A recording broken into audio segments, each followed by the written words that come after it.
샬롬 로중 읽어주는 제입니다. 오늘은 8월 31일 수요일 로중입니다. 이스라엘아, 주님께 희망을 두어라. 주님 곁에 그 은혜가 있고 많은 구원이 그분 곁에 있다. 시편 130편 7절. 하나님께서는 여러분에게 온갖 은혜가 넘치게 하실 수 있습니다. 그러므로 여러분은 모든 일에 언제나 쓸 것을 넉넉하게 가지게 되어서 온갖 선한 일을 얼마든지 더 할 수 있습니다. 고린도후서 9장 8절.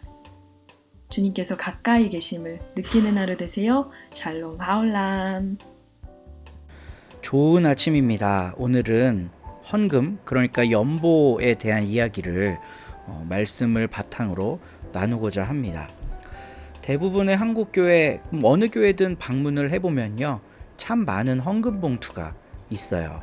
11조 감사헌금, 주정헌금, 다양한 목적 헌금들, 건축 헌금, 선교 헌금, 생일 감사 헌금, 일천번제.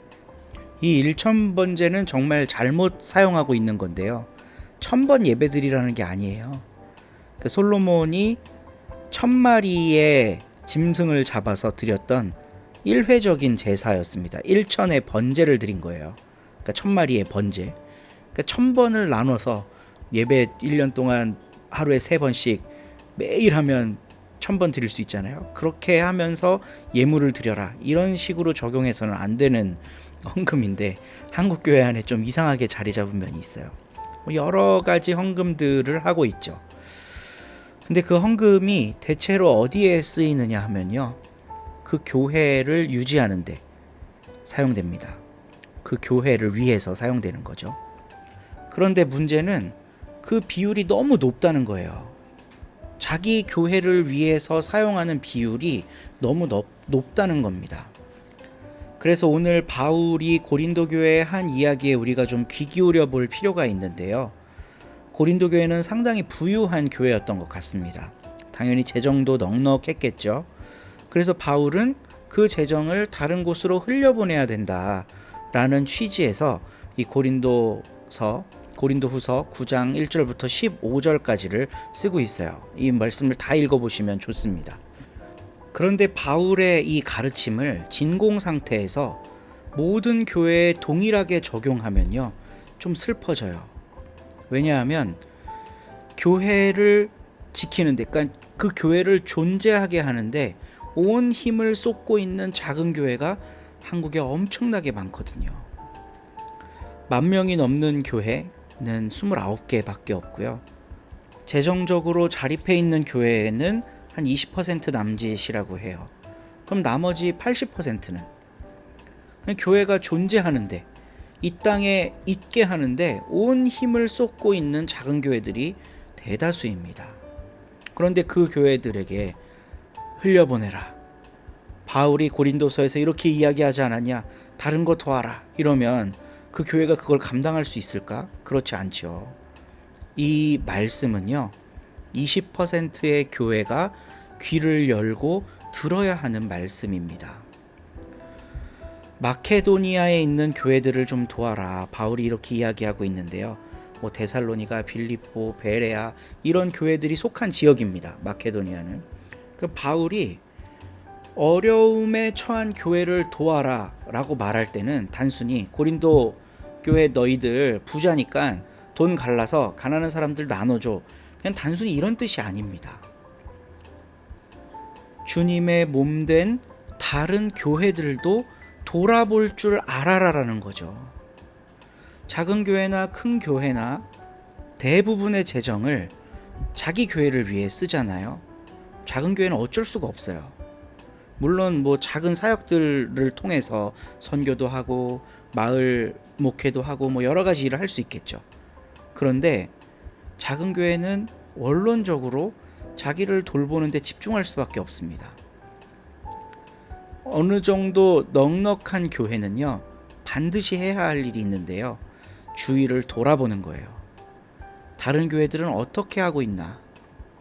내 몸뚱이 유지하는 데만 혹은 불리는 데만 관심이 있는 교회는요, 다른 교회를 절대로 돌아볼 수가 없습니다. 바울은 단순히 재정을 흘려보내야 된다라고 하는 차원을 넘어서요, 너희들 주위에 가난한 교회들이 있음을 꼭 기억해라. 그걸 돌아보아라. 그 교회도 하나님의 교회다. 주님의 몸된 교회다.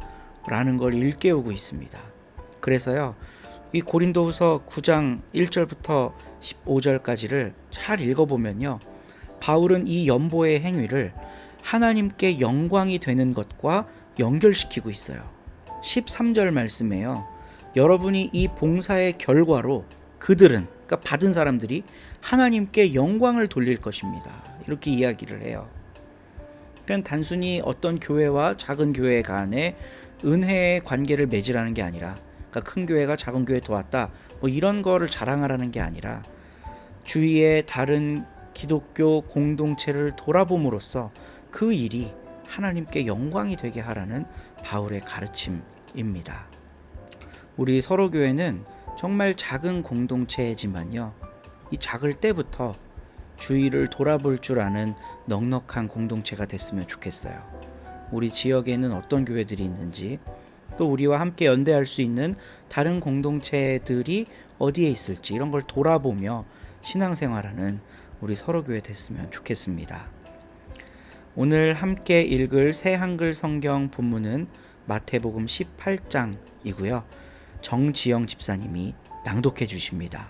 오늘도 좋은 하루 되세요. 마태복음 18장.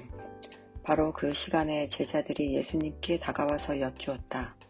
그러면 하늘나라에서는 누가 가장 큽니까? 예수님은 어린이 하나를 가까이 부르셔서 그 아이를 그들 한가운데 세우셨다. 그러고는 말씀하셨다. 아멘. 그대들에게 말합니다. 그대들이 돌이켜 어린이들과 같이 되지 않으면 하늘나라에 절대로 들어가지 못할 것입니다.